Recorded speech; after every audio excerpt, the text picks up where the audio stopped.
نحمده ونصلي ونسلم على رسوله الكريم اما بعد فاعوذ بالله من الشيطان الرجيم بسم الله الرحمن الرحيم واذا سمعوا ما انزل الى الرسول ترى اعينهم تفيض من الدمع مما عرفوا من الحق يقولون ربنا آمنا فاكتبنا مع الشاهدين۔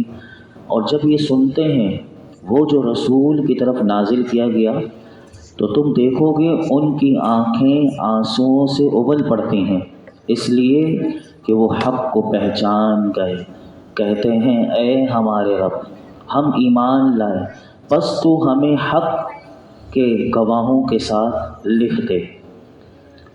جب حبشہ کی طرف ہجرت کرنے والے صحابہ کرام نجاشی بادشاہ کے دربار میں جمع تھے اور مشرکین مکہ کا وفد بھی وہاں موجود تھا، اس وقت نجاشی بادشاہ نے حضرت جعفر طیار رضی اللہ تعالیٰ عنہ سے عرض کیا کیا آپ کی کتاب میں حضرت مریم کا ذکر ہے؟ حضرت جعفر رضی اللہ تعالیٰ عنہ نے آپ نے فرمایا قرآن پاک میں ایک مکمل صورت حضرت بی بی مریم کی طرف منسوب ہے۔ پھر آپ نے سورہ مریم اور سورہ طٰہٰ کی چند آیات تلاوت فرمائی تو نجاشی کی آنکھوں سے آنسو رواں ہو گئے۔ اسی طرح پھر جب حبشہ کا وفد میرے آقا علیہ الصلوۃ والسلام کی بارگاہ میں آیا تو اس وقت حبشہ سے 70 آدمی بادشاہ کی طرف سے وہاں سے آئے تھے، تو نبی پاک صلی اللہ علیہ وسلم نے ان کے سامنے سورہ یاسین کی تلاوت فرمائی تو اسے سن کر وہ زار و قطار رونے لگ گئے۔ تو اسی آیت میں انہی لوگوں کے واقعات کا ذکر ہے کہ یہ فرمایا کہ جب یہ لوگ اس کو سنتے ہیں جو محبوب تمہاری طرف نازل کیا گیا تو تم دیکھو گے ان کی آنکھوں میں سے آنسو ابل پڑتے ہیں۔ اور کیوں ابلتے ہیں، آنکھوں سے آنسو کیوں آتے ہیں؟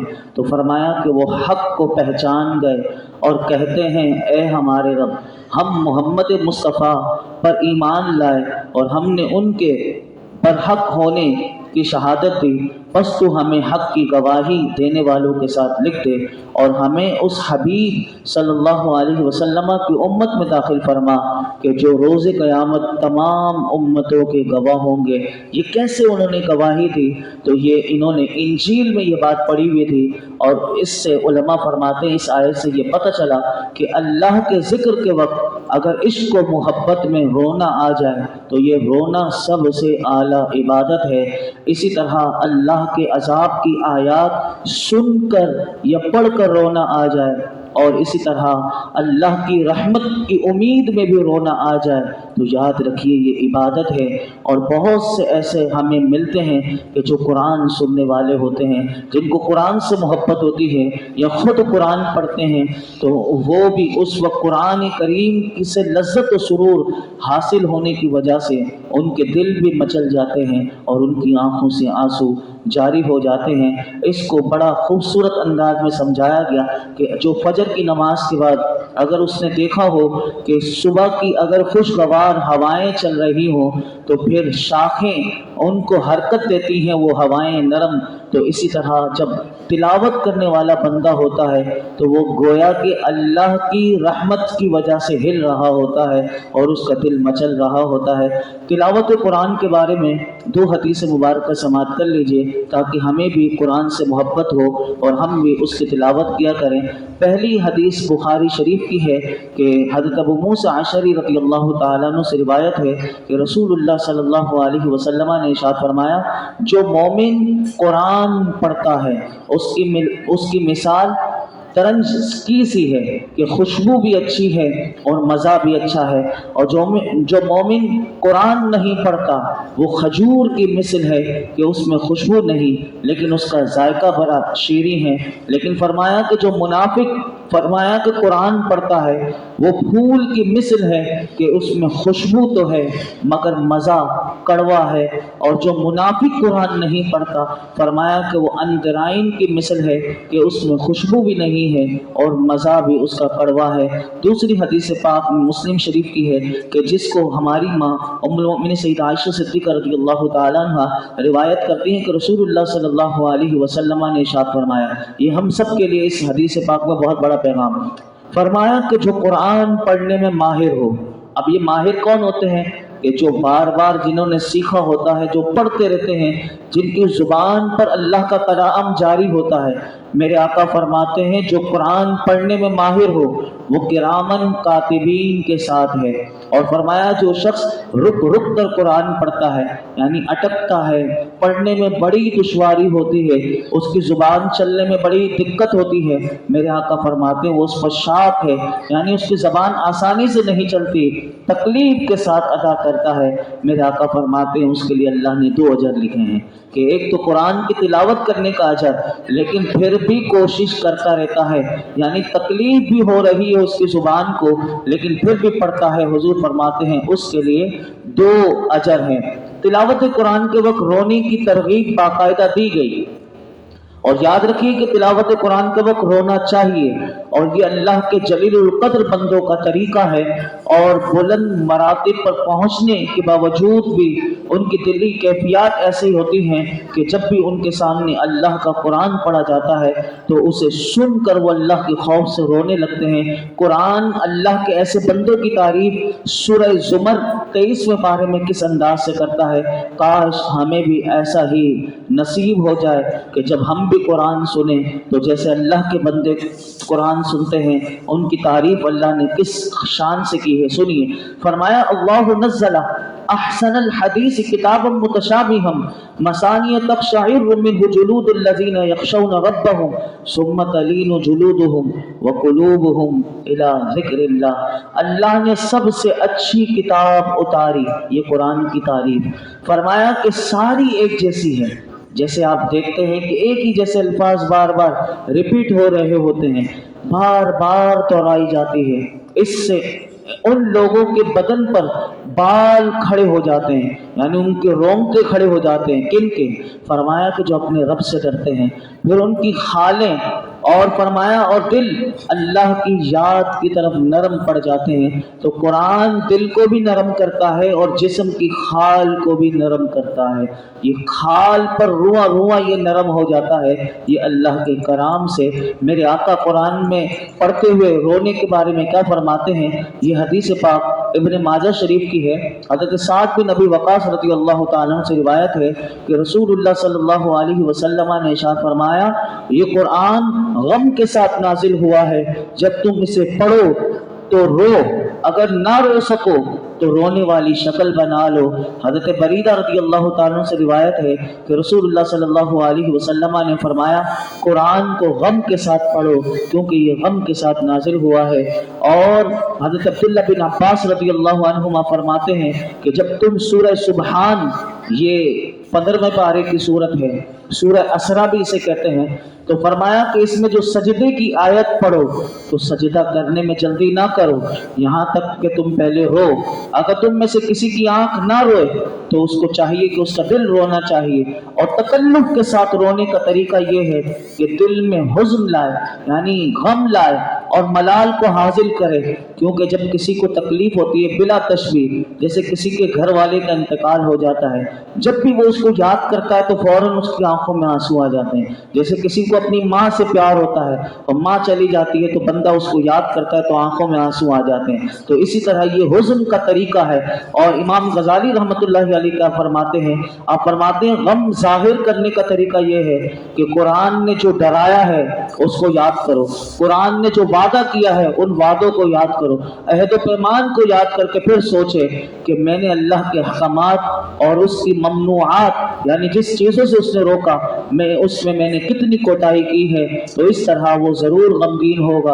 اور غم اگر رونا ظاہر نہ ہو کہ جس طرح صاف دل والے لوگ روتے ہیں، تو اس غم اور رونے کی نہ پائے جانے پر بھی اس کو رونا چاہیے کہ میرا دل، میری آنکھوں میں آنسو کیوں نہیں آتے اللہ کے خوف سے. تو فرمایا اس بات پر وہ غم کر کے روئے کہ میری آنکھوں میں آنسو کیوں نہیں آتے اور میں روتا کیوں نہیں ہوں. آگے اللہ رب العالمین نے ارشاد فرمایا وما لنا لا نؤمن بالله وما جاءنا من الحق ونطمع ان يدخلنا ربنا مع القوم الصالحين فاصابهم الله بما قالوا جنات تجري من تحتها الانهار خالدين فيها وذلك جزاء المحسنين والذين كفروا وكذبوا بآياتنا اولئك اصحاب الجحيم. اور ہمیں کیا ہے کہ ہم اللہ پر اور حق پر ایمان نہ لائیں جو ہمارے پاس آیا، اور ہم طمع کرتے ہیں یعنی لالچ کرتے ہیں کہ ہمیں ہمارا رب نیک لوگوں کے ساتھ جنت میں داخل کر دے، تو اللہ نے ان کے اس کہنے کے بدلے انہیں وہ باغات عطا فرمائے کہ جن کے نیچے نہریں جاری ہیں، ہمیشہ ان میں رہیں گے، اور یہ نیک لوگوں کی جزا ہے۔ اور جنہوں نے کفر کیا اور ہماری آیتوں کو جھٹلایا وہ دوزخ والے ہیں۔ جب حبشہ کا وفد اسلام سے مشرف ہو کر واپس گیا تو یہودیوں نے انہیں اس پر ملامت کی، اس کے جواب میں انہوں نے بڑا شاندار جواب دیا۔ ابھی ترجمہ آپ سن چکے کہ یہ حبشہ کا وفد جب یہودیوں کو کیا جواب دیتا ہے، ہمیں جب اللہ نے حق دکھا دیا اور حق ہم پر واضح ہو گیا تو ہم کیوں نہ ایمان لاتے، یعنی اگر ایسی حالت میں ایمان نہ لانا یہ قابل ملامت ہے، ایمان لا کر تو دارین کی سعادتیں اللہ نے ہمیں دے دی، اور اللہ نے جس طرح آپ نے سنا کہ انہیں جنت کے باغات بھی عطا کر دیے، ان کے ایمان پر اللہ رب العالمین نے انہیں کتنی زبردست وہ جزا عطا فرمائی۔ آگے ارشاد فرمایا یا ایھا الذین آمنوا لا تحرموا طیبات ما احل اللہ لکم ولا تعتدوا ان اللہ لا يحب المعتدین وکلوا مما رزقکم اللہ حلالا طیبا واتقوا اللہ الذی انتم بہ مؤمنون۔ اے ایمان والو، اس کا ترجمہ بڑا غور سے سنیے گا، اس میں ہمارے لیے بہت بڑا پیغام۔ فرمایا اے ایمان والو، ان پاکیزہ چیزوں کو حرام قرار نہ دو جنہیں اللہ نے تمہارے لیے حلال فرمایا ہے، اور حد سے نہ بڑھو، بے شک اللہ حد سے بڑھنے والوں کو ناپسند فرماتا ہے، اور جو کچھ تمہیں اللہ نے حلال پاکیزہ رزق دیا ہے اس میں سے کھاؤ اور اللہ سے ڈرو، اور جس پر تم ایمان رکھنے والے ہو اس اللہ سے ڈرو۔